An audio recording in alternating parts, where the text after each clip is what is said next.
पिछले 2 महीने में मजबूरन सरकार को अपना ये जो रेकलेस प्राइवेटाइजेशन था, ये जो अंधाधुंध निजीकरण था, इसको रोकना पड़ा।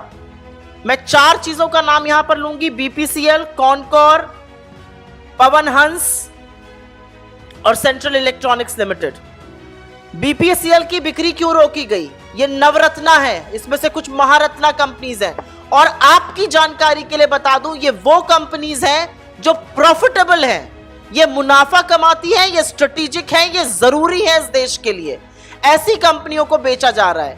एक चीज होती है, चलो कंपनी मुनाफा नहीं कमा रही है, लॉस में है, और नॉन स्ट्रेटेजिक सेक्टर में। ये स्ट्रेटेजिक सेक्टर में कंपनीज हैं, ये मुनाफा कमाती हुई कंपनीज हैं। और अभी 10 सेकंड में आपको बताएंगे कि एक्चुअल कारण क्या है बेचने का।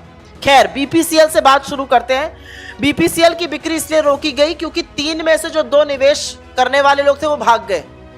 उनको इस सरकार की नीतियों पे विश्वास नहीं है, उनको जिस तरह की ये कानून नियम बनाते हैं उस पर विश्वास नहीं है, तो बीपीसीएल की सेल को रोक दिया गया।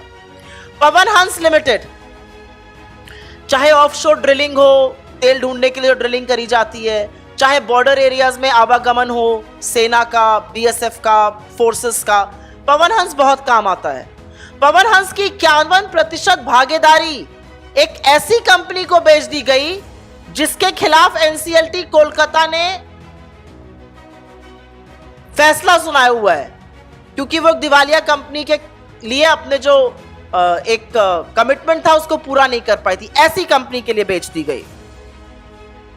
Central electrics limited,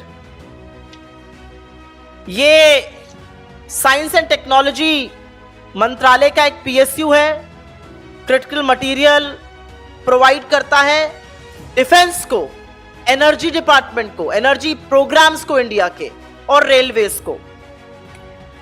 severely undervalue किया गया। 100% इक्विटी एक ऐसी कंपनी को बेच दी गई जिसका कोई साइंटिफिक बैकग्राउंड नहीं था और भाजपा के पॉलिटिशियंस से उसके लिंक्स थे।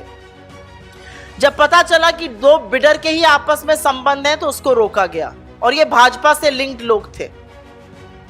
और container corporation of India, Concor, जो रेलवे का एक पार्ट है, कांग्रेस ने इसी प्लेटफॉर्म से उसके खिलाफ लगातार आवाज उठाई थी। एक बैकडोर अरेंजमेंट हो रहा था कि कैसे उनके द्वारा अर्जित उनके जो लैंड पार्सल्स थे उसको एक प्राइवेट कंपनी को दिया जा रहा था, बिना किसी मूल्यांकन के, बिना किसी पैसे को लिए, उसको भी रोका गया। तो पिछले 2 महीने में एलआईसी का सर्वनाश करने के बाद पवन हंस, कॉनकोर, सीईएल और बीपीसीएल की सेल को रोकने पर विवश हुई है ये सरकार।